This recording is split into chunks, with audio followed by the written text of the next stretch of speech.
How do? Ian Crawford, cutlery safety experts here.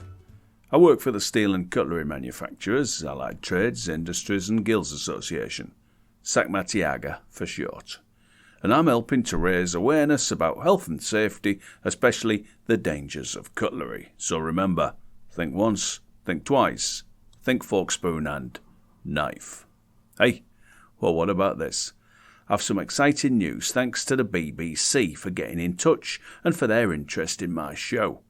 I'm just considering the offer, and to be honest, it sounds like a great opportunity, so I can hopefully reach a much wider audience. Then again, I also don't want to be accused of selling out and turning my back on you, my original listeners and fans. Anyway, I have an online Doom meeting with them next week. When I say Doom, it's like Zoom, only much gloomier lighting. So, that's it. I think the young lad I'm meeting up with is called Tarquin, and he wants to talk about how they can support and promote the show. Oh, I should have said, by the way, in case you haven't heard of them, the BBC are, of course, the great national treasure, better known as Best British Cutlery. What exciting times. I'll keep you posted. Now, where was I? Oh yeah, this week I've been busy working from home, but still supporting the work of SACMATIAGA, of course, mainly running online cutlery safety workshops for a range of workplaces, schools and old people's homes. Now, I've mentioned my work with the old people before, but I never realised that this terminology was outdated and potentially upsetting. I've had an email from one listener, Barry from Bristol, who says he enjoys the podcast, but could I be a bit more politically correct in future? And instead of referring to old or elderly people, could I please use the appropriate terminology? So from now on, I'll be referring to our more mature friends as fellow citizens with significant birthday experience. Okay? Job done. Anyway, in addition to my usual work, as well as writing another chapter for my forthcoming book, Spoon Sense, How to Avoid Death and Injury in the Home, I've also been dragged into helping to research some of the more mysterious aspects related to cutlery. In fact, in the office we call it Mysteries from Beyond the Cutlery Drawer. We get all sorts of letters, emails and phone calls. We've had sightings of cutlery-shaped lake monsters, unidentified flying silverware and strange giant hairy half-human, half-cutlery beasts causing havoc in the foothills and base camp area of the hills of Dronfield, just outside Sheffield. Anyway, first of all, thanks to Angie from Scotland, and she's written in and sent us a couple of Polaroids of a creature she spotted in a Scottish lake. It's a small, pink-skinned, skinny creature with red hair stood shivering on the shoreline. But actually, that turns out to be Angie's eldest son, Albert.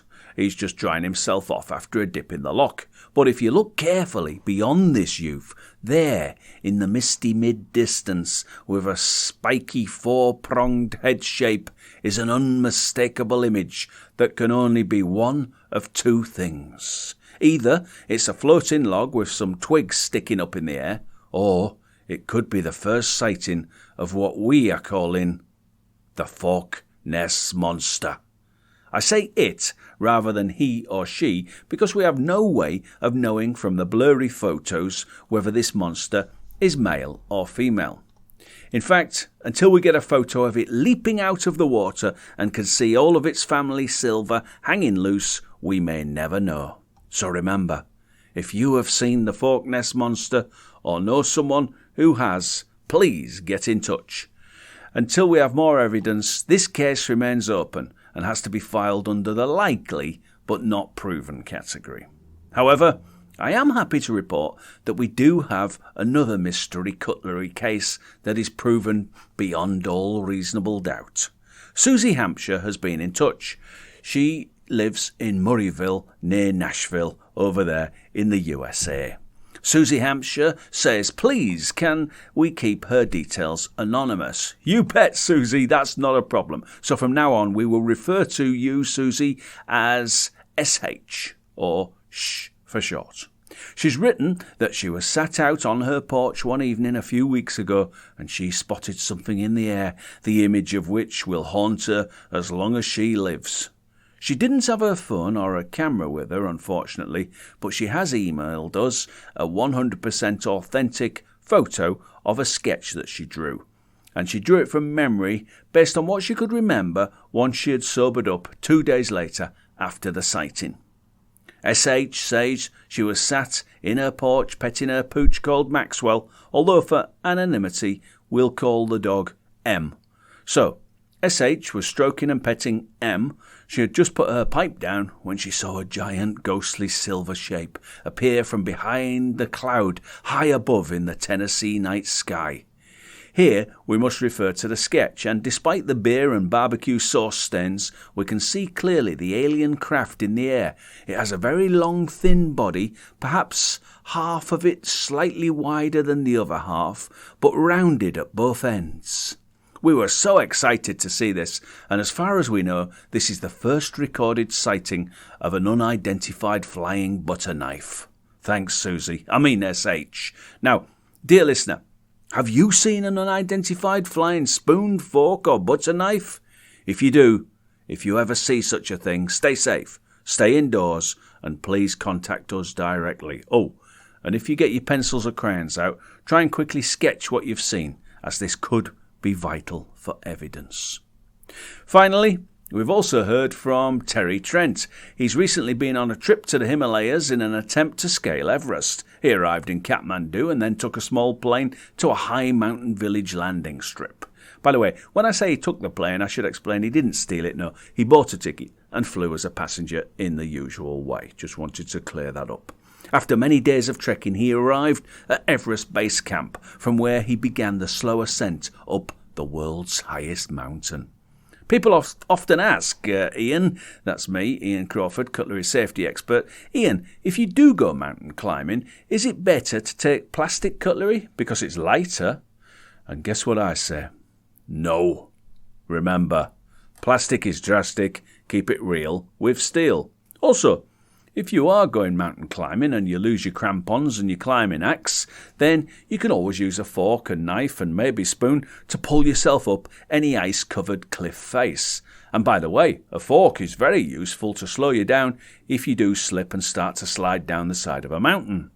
And also, always keep a teaspoon. This is a good tip. Always keep a teaspoon in your coat pocket because firstly, if there is an avalanche, the metal detector might find you. Or, secondly, if there's no metal detector, you can start digging yourself out.